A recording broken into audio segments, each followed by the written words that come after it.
Welcome to Dear Diaspora, a podcast celebrating the African diaspora and the changemakers, innovators, and entrepreneurs working to make our world a better one to live in. I'm your host, Ndulwa Koa. Let's get started.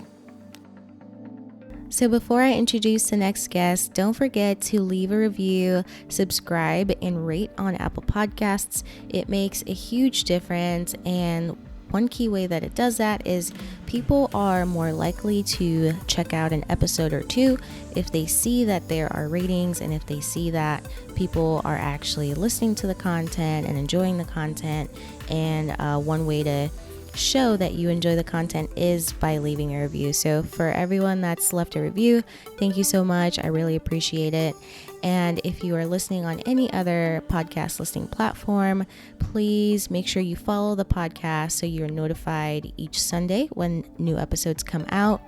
And lastly, if you're listening on Spotify, you can actually share the podcast that you listen to on Instagram stories, just like you would a song. So if you're listening to Dear Diaspora on Spotify, you can share that in your Insta stories and I will repost. So of course, tag Dear Diaspora and I will repost, and really appreciate you spreading the word about the podcast. Happy new month, Dear Diaspora fam. I am so happy it's February. I feel like January just took the longest. Like it just kind of dragged on. And so I'm definitely excited for this new month and just all the new goals and new things that I will get to work on this month. And of course, it's Black History Month, so happy Black History Month. I hope that we all are able to reflect and show gratitude to all those that came before us and made it possible for us to be where we are today.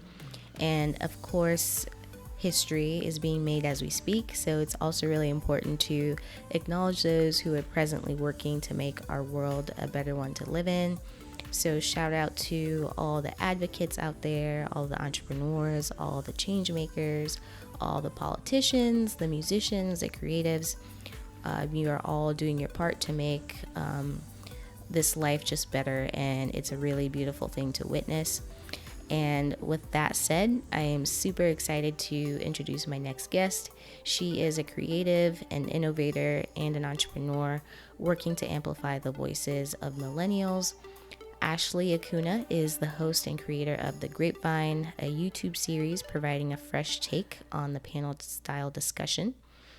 If you've never heard of The Grapevine, you are missing out, like seriously, and I highly encourage you to subscribe to it on YouTube after you listen to this episode, and the link to that is going to be in the show notes. So I'm not quite sure when I first came across The Grapevine. I don't know if someone tagged me in something or sent me a link to it, but ever since I watched that first episode, I've been hooked and I've seen every single one.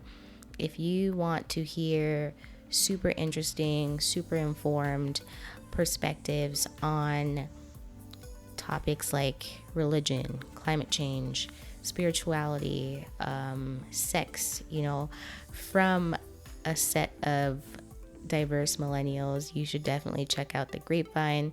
I really enjoyed this episode with Ashley Akunna, and she was just such a great guest and shared a bit more about what inspired her to get started with The Grapevine, where she wants to see it in the next few years, and also what excites her about Africa's future. So I can't wait for y'all to listen to this.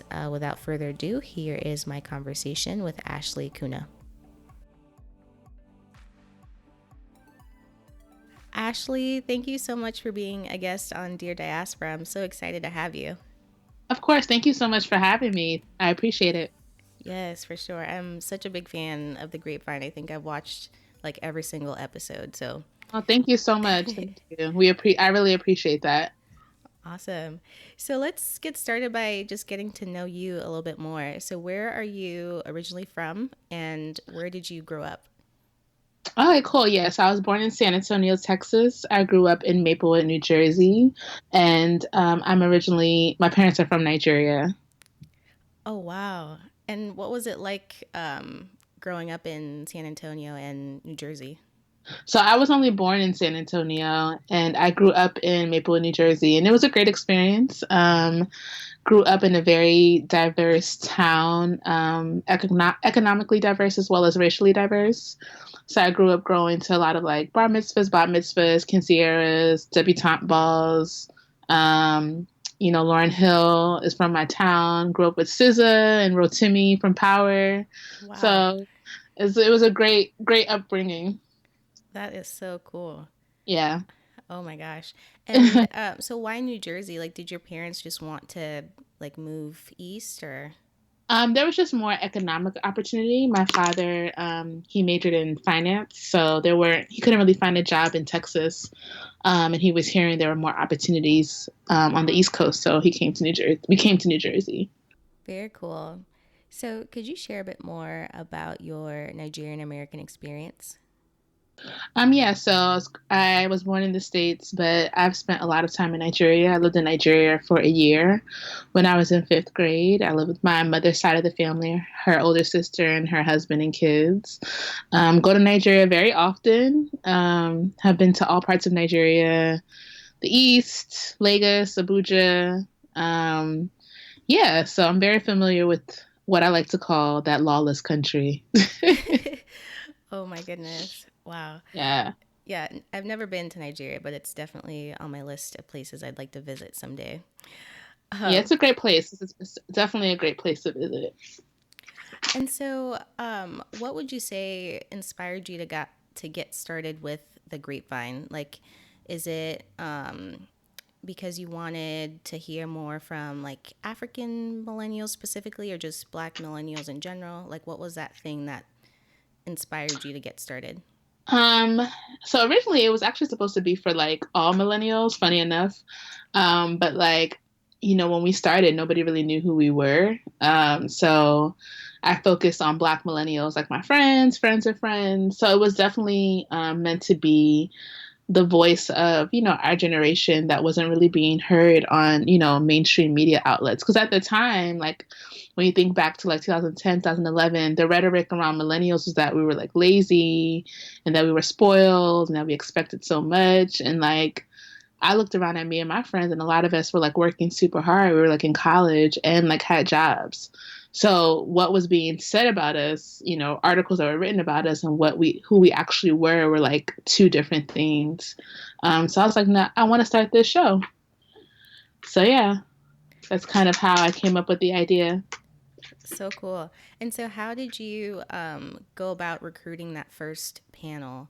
And were you like super intentional about making sure it represented like diverse perspectives, even though everyone was Black? Like, Yeah, definitely. We always wanted to make sure that we represented an array of opinions, just because that's what makes conversation interesting and what allows you to grow, or kind of reaffirm your own beliefs. We just really wanted to make an entertaining show, and we knew that we couldn't have everybody who had the same opinion.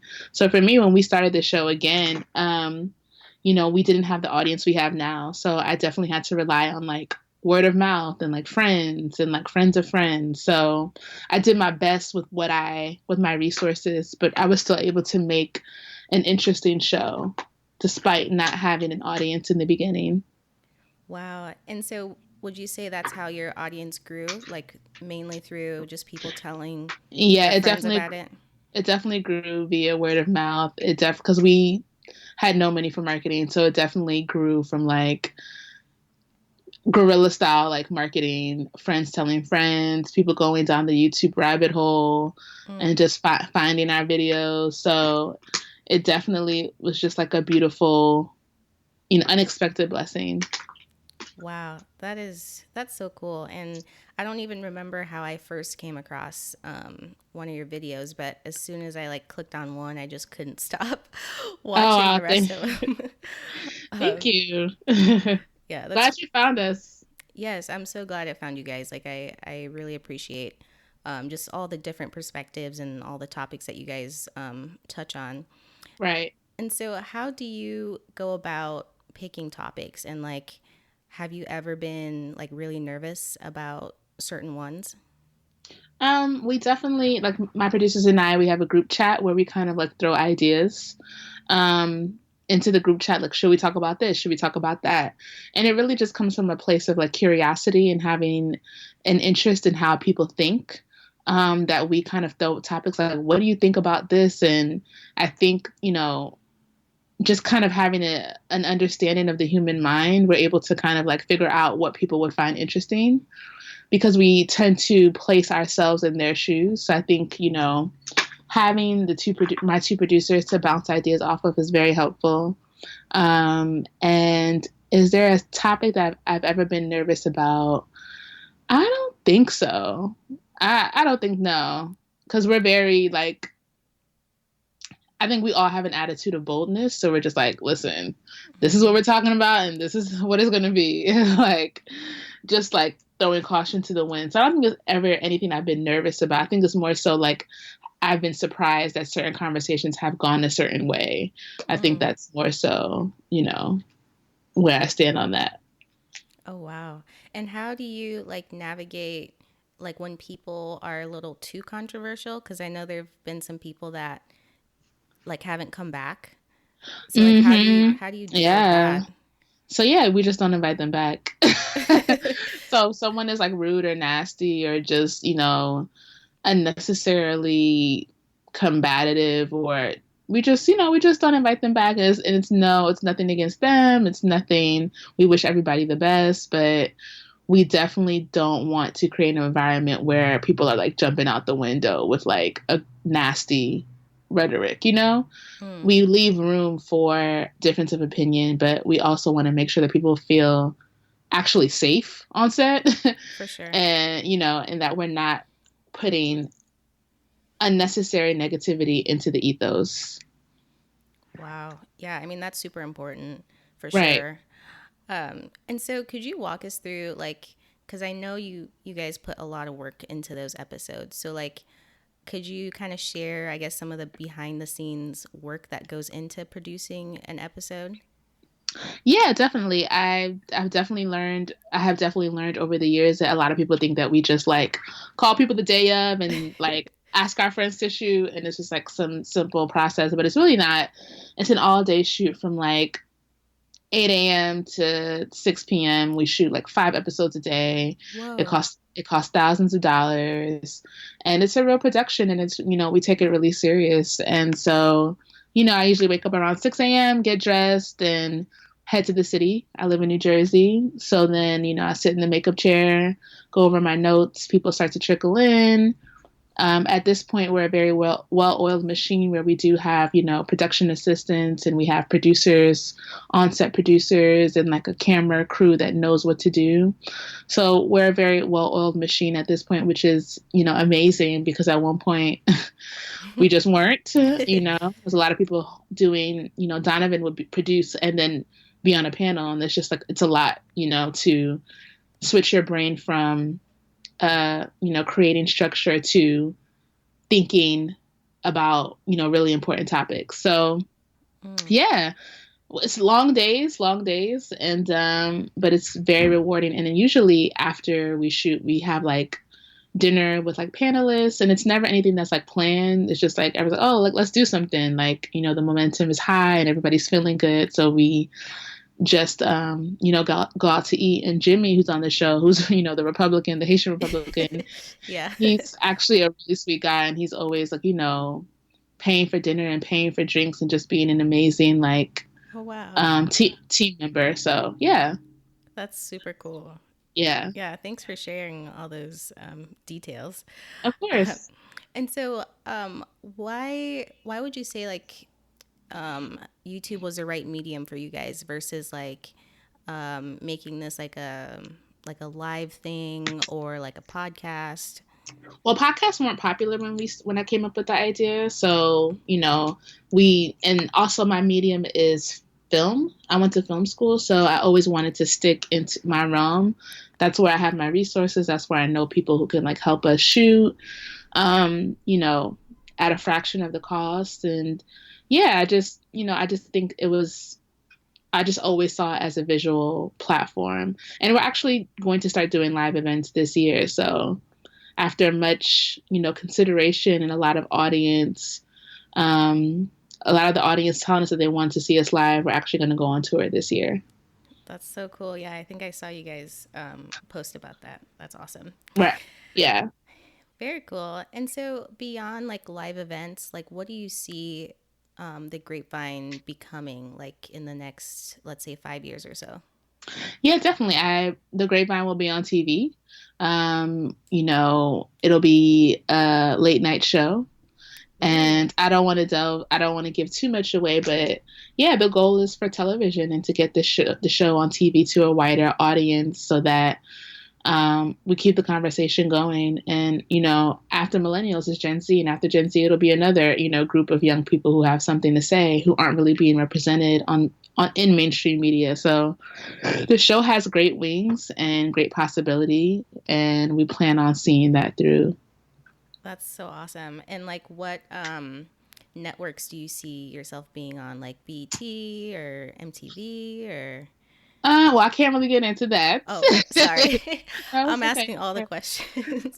No, it's fine. I can't really get into that, but Okay. TV definitely is what we want. Yeah, and what we'll get. So, Very cool. Very cool. And mm-hmm. so, how do you, like, I saw, like, some of the episodes are produced by Jackie Aina. So, how does that, like, collaboration come about? Also, we have a Patreon, and Jackie has been gracious enough. Jackie Ayin is someone, she's huge. She's a huge Black YouTuber for anybody who doesn't know, anybody who lives under a rock. But she's also a Black woman who supports other Black mediums. And, in this industry, one thing I've come to realize, which is unfortunate, is that a lot of people would be pro-Black, on social media, but behind the scenes, they're not. Jackie is definitely who she says she is 100% of the time. And she's donated to us, which is amazing. And we had the opportunity to meet her in LA. Beautiful woman, kind, gracious, and we're so grateful for her to be a patron and proud. Wow. Yeah, that's super cool to see for sure. Hmm. Nice. And so, why, sorry, let me rephrase that. So, as far as representing like the voices of Black millennials, what do you think are some of the misconceptions people might have about Black millennials specifically? I think in general, everybody thinks Black people think alike, so, they think that we're a monolith. And one thing I've learned from this show is that that couldn't be further from the truth. Mm, We're very different. We are, and we're people. So people are different. So Black people are going to be different. So Black young people are going to be even more different. So, and a lot of the way that we view things is based on environment, how we were raised, culture, how we receive certain information. So I think the misconception is definitely that we all think alike. And, when you watch the show, you really learn that that's not true at all. And you absolutely. also learn that some people who you think might have a certain opinion on certain things don't. I'm always surprised when I see people who are Republican, but then have certain views on certain issues that, a liberal would have, and vice versa. So, Totally. yeah. Totally. Yeah, I love that your show shows that, things aren't always just like black and white. Like there's always like, Yeah. gray area for sure. Yeah. Yep. Wow. And that's life. So, For sure, for sure. And so how like when you like what I like about YouTube is that you guys can see like people like engaging with the content. Like you can see comments, you can see likes and all that sort of thing. right. How do you deal with people that are, let's say, overly critical of the show? And like, are you at the point where you're able to like tune those out or do they still kind of Yeah. get Like to we you? don't, I mean, sometimes we get sometimes it's just like if you only knew what's happening behind the scenes. But at the end of the day, it's kind of like we don't care. Like we're always, constructive criticism is great. Like that's great constructive criticism, and I think that's like what art is supposed to be. We should be able to look at something and critique it and take it apart and put it back together. And I think that's like super healthy. But the people who want to go online and just be nasty or negative, we don't pay attention to stuff like that. And we're at the point where we don't care. It's kind of like the Beyonce approach. Love it. We don't see it. Yeah, we don't see it. And what advice would you give to any like up and coming content creators, specifically ones who want to kind of represent, Black millennials like you guys are, or just any sort of, I guess, cultural affinity that they might have? I would definitely say, just, get started, start working. Even if you don't have, all the resources, go to a cafe with your laptop and just start creating a treatment, start creating, a blueprint of what you want your content, your art to look like. So I think, for me, and consistency, work on it every day. That's one thing I learned in art school, which has helped me, and which I've seen, people that I respect in various industries, is the idea of like never giving up and working every day towards your goals. Mm. And then also like understand, like also having like I think that when you are trying to get something off the ground, you kind of have to be a maniac to the point of like, I don't care if nobody's watching this. I know that this is what I'm supposed to do, and I'm going to keep doing it until I get to where I want to be. Wow, that is super helpful. Yeah, Yeah, I really appreciate that, and I'm sure people in the audience will also. I hope so. Yeah, and so could you share a bit more about? So, is the Grapevine something that you work on full time, or do you have a day job? And I for the majority of the Grapevine, I did have a day job. I was working full time and running the show, which was exhausting. mm, But now I work on the show full time, oh which wow, is I'm very grateful for.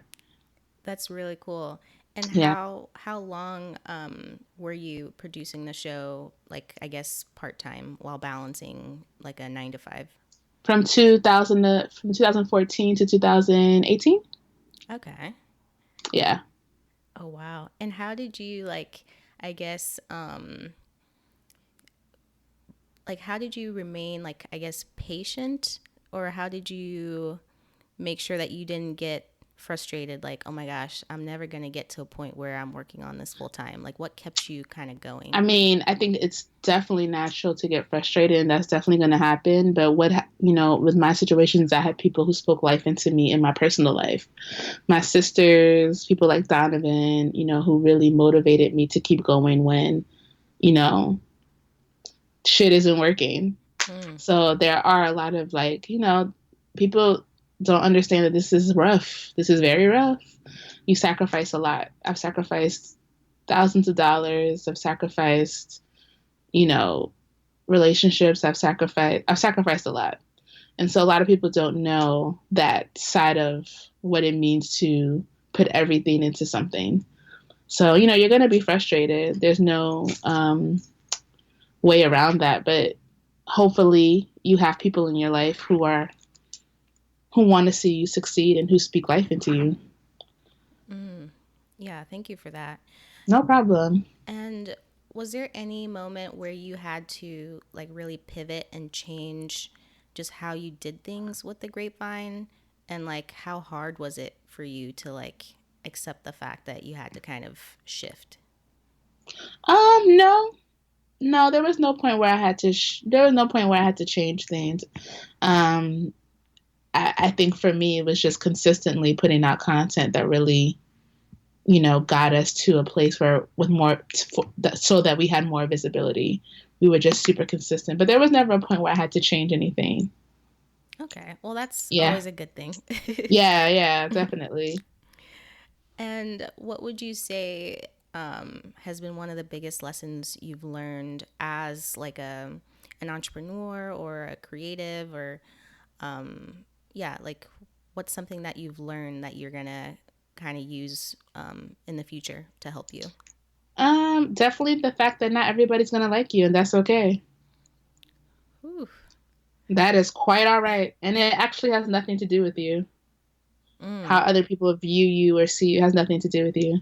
So I think that's been the biggest lesson. And also, another lesson is that, things may look a certain way to an audience, but there's always 10 sides to a story and things that are, can't necessarily be divulged. So definitely had to learn how to sit with the truth and know that not everybody, you can't be a town crier, you know? Hmm.